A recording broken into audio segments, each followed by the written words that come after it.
YouTube, welcome to the third episode of Get in the Car. So I've been posting stuff on the internet for a while now, since about 2013. And so today I wanted to talk about some really specific, funny memories I have of hate comments that I've gotten, and maybe provide some motivation for how to handle hate comments yourself. So like I said, I've been posting videos on the internet since 2013, when I was 13 years old. So I'm currently 24, so I've had a lot of experience with getting comments on those videos, both friendly and not so friendly ones. And the first memory I have of receiving a hate comment on the internet is actually not even on one of my own videos, but this is a really funny story. So back in early 2013, pretty much as soon as I started my YouTube channel, I was a big fan of this channel called GameXplain. They basically post videos about like Nintendo games and stuff.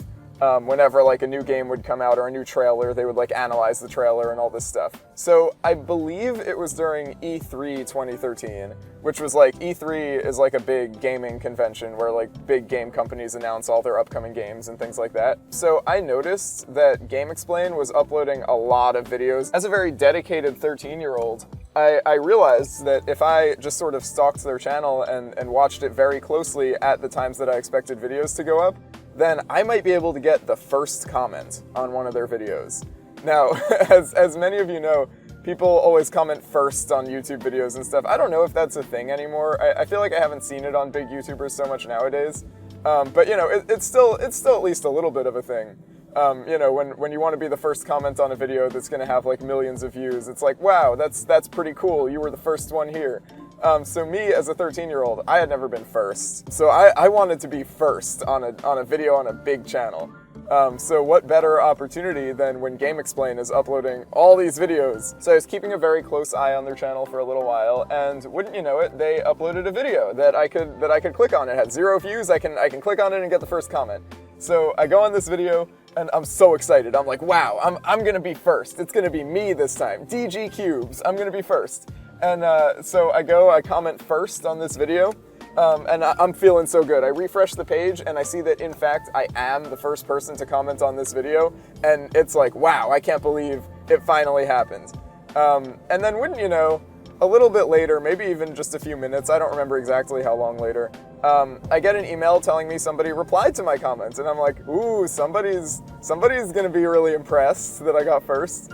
And wouldn't you know, they were not impressed. They were upset. I can't remember the specifics of all the comments, but I remember one thing. Somebody commented something like, blue shell coming, finishes race in last place, or something like that. Like, you know, a reference to Mario Kart, how when you're in first, a blue shell will get you and you'll end in last place. Honestly, that's not even that mean of a comment, but I remember feeling bad about it. So I don't remember all the comments. I remember a few. I probably still have them in my email inbox. I'll post them on screen right now, and you can decide for yourself how mean these people are if you want to pause and take a look at the screen. But yeah, I don't know. I just remember as a 13-year-old, this was sort of one of the first times that I interacted with strangers on the internet.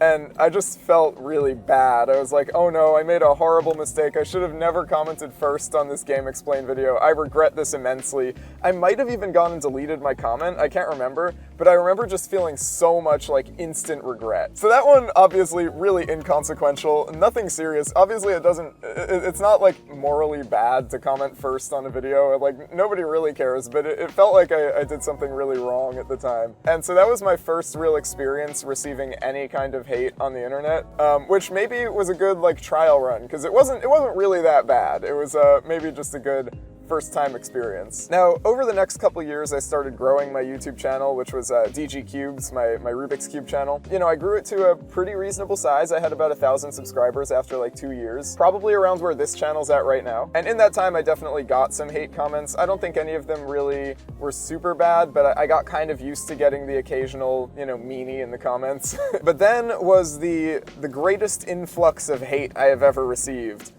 April 25th, 2015, I went to a Rubik's Cube competition in Doylestown, Pennsylvania, and I was vlogging the competition. So part of vlogging meant that I would sort of record some people's solves and include it as like a montage in the video. You know, I would record all my own solves, but then I would also just record some like B-roll footage of people solving. So it was the final round of the main event, 3x3, the standard Rubik's Cube, and so I was filming a bunch of the good solvers there. And Colin Burns, a very talented Rubik's Cube solver, got the world record, 5.25 seconds on the 3x3, and this was a world record that hadn't been beaten in like 2 years. So, you know, this was a really rare experience, and you know, they have competitions all around the world. I think the record hadn't been broken in America since like 2006. So it was, you know, it was a really special event, and I happened to be filming it. Oh my God. As an excited young cuber, that was pretty much the craziest thing that could have happened. So first thing I did at the comp, I posted the video. I was the first one to post it. There was one other person recording, and Colin himself eventually posted that footage on his channel, which also did pretty well, went somewhat viral. But pretty much immediately, my video got shared around the cubing community,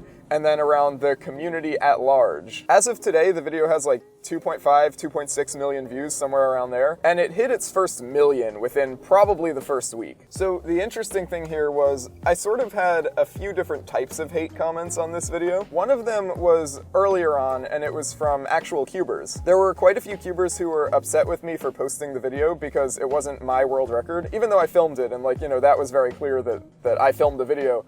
People were saying I should have given it to Colin and let him post the video. At the competition, I posted the video right away, and then like as it was uploading, I went and asked Colin's permission to have it on my channel, and he was cool with it. After the record, I also reached out to him asking if he was still cool if I kept it up or if he would rather just have the only video of it online. And he was cool with it. He was really chill about the whole thing. So there was no bad blood between me and Colin or anything, but a lot of cubers themselves were pretty upset about it without having that context. So I had a lot of hate comments coming in from within the community, which definitely hurt, you know? But at the same time, I understand where they're coming from. Even if Colin said it's okay, which he did, like, it still is kind of weird for a guy who didn't get the world record to post the video. And in a lot of cases, we do see stuff like people posting videos of solves that they didn't even record, you know, like just taking footage from other people's channels, which I feel like is much more obviously not okay. Anyway, that was one type of hate comment I got on the video, which definitely did bother me, because, you know, it's always tough when people don't understand the details of a situation, but like pass judgment on you for it anyway.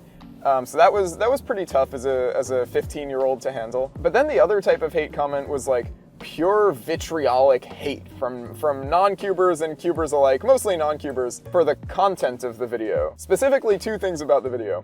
One, in the video, I kept repeating "what the heck" world record over and over because, like I said, I was really excited. This was pretty much the most exciting thing that had ever happened to me in my life, like getting to see the world record live and have it on camera. So of course I'm gonna be screaming. It was amazing. And the other thing was actually a friend of mine at the time who I'm not going to reveal their name for the sake of privacy, but their reaction was similar to mine, but just louder.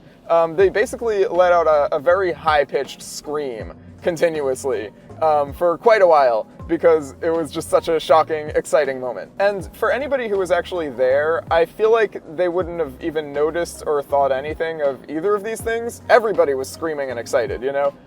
It was just the energy in the room was crazy. It's like, you know, it's like your favorite team winning the Super Bowl or being at a concert for your favorite artist or something like that. Like, you know, people are crazy hyped. It's just, it's a great experience. But when you're watching the video on your phone in your room at 3 a.m., you don't have the same energy as the people in that room, so you're more apt to be a little bit annoyed at the loudness. So there were a lot of people just commenting on it, saying how annoying I was or how annoying the other person was and all this sort of stuff. And that was definitely hard to deal with as a 15-year-old as well. One thing that I think a lot of people don't actually know is I made the video unlisted for a few days after I posted it. Once I started getting a lot of these hate comments saying I should have only let Colin upload it and I shouldn't have the video on my channel and things like that, I felt really bad about it, so I made it unlisted, but the problem was it still kept getting views. The machine was unstoppable because it was being shared in all these news articles and everything, and in that situation, you know, you can still share unlisted videos. It's just like it won't show up on YouTube if you search for it. So it was still getting like basically the same amount of views as it was getting otherwise. And I remember it passed like a really big milestone while it was unlisted. It might have passed 1 million while being unlisted. In the end, a couple days later, I made it public again because I was like, you know, I mean, I might as well. Everybody's seeing it anyway, and it's a piece of cubing history, so this footage should be available, you know? Plus, I think I was a little selfish there. I wanted to have a video with a lot of views on my channel. Who doesn't, you know? So that was definitely part of it. But yeah, I guess I also want to say, like, this was all around still a really awesome experience.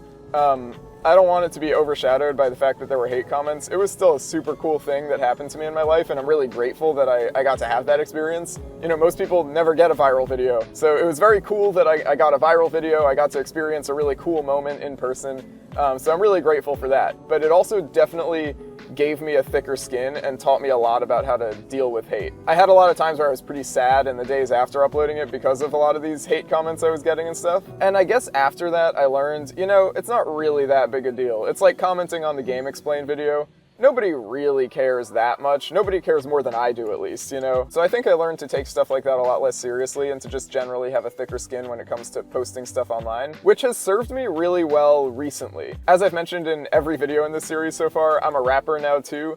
I sort of pivoted to that a few years ago, and that's what a lot of my content is about nowadays. And boy, oh boy, TikTok is mean, man. Being an up-and-coming artist is, in a certain way, like really asking for a lot of hate. People like to support you when you're already big and, you know, it's the bandwagon thing to like your music and say, oh, you're underrated, but you're not really that underrated that you're uncool. So starting out as a brand new artist, especially posting like shorts and stuff on TikTok where like random people who have never heard of me are seeing me, there's like a lot of people who are like, you should quit rap, never touch a mic again, this is ass, you know, all that sort of stuff, which, I don't know, it kind of surprises me that, like, we're not past that as a society. Like, those sorts of comments are, like, 2009 YouTube stuff, you know? Like, I thought we were past that, but I guess, like, you know, people are always gonna hate. But whatever the case may be, having experience on YouTube getting hate comments on a viral video definitely prepared me for what it's like to be an up-and-coming artist in the modern day. And I would be totally remiss if I didn't mention all the amazing comments I've received. I think it's actually kind of funny that I'm making a video about hate comments after, like, every comment on this series so far has been, like, super kind and really supportive and just, like, you know, stuff that makes me really smile to read. So I definitely want to thank everybody watching this and everybody who has watched one of my videos in the past and said something nice. Anybody who's posted stuff online will know that like hate comments can be really annoying and can sometimes get to you for a little bit. But at the end of the day, the nice comments just really make me happy. It's really nice to see people supportive of what I do, enjoying the videos I put out, enjoying the music I put out, all that stuff. I won't say that's why I do it. At the end of the day, I do all this stuff just because I like making content and I like sharing it with people. But the sharing it with people part is definitely a significant part of the reason I do this. And so seeing people react positively to it is definitely like a really big reward. So yeah, just big thanks to everybody who's checked out any of my content in the past and enjoyed it. Leave a hate comment on this video to let me know how much you hate me. No, just kidding. No, question of the day is a pretty straightforward one. Have you ever received a hate comment, and how did you handle it? Do you still think about it, or have you gotten over it? Do you have any tips for anybody else who may be pursuing a YouTube or content creation career and might be receiving hate comments? I'm not sure if I have any specific advice other than just push through it and ignore what the haters say. It's, you know, it's very basic stuff, but like my homie Adam said on my last video, the haters don't know more about you than you do. You know what you're doing, you've got a passion for what you're doing, so let the hate slide off your back and let the nice comments stick to you, and appreciate the people who are there to support. Anyway, that's it for this episode of Get in the Car. Now it's once again time for me to get out of the car. See you in the next one.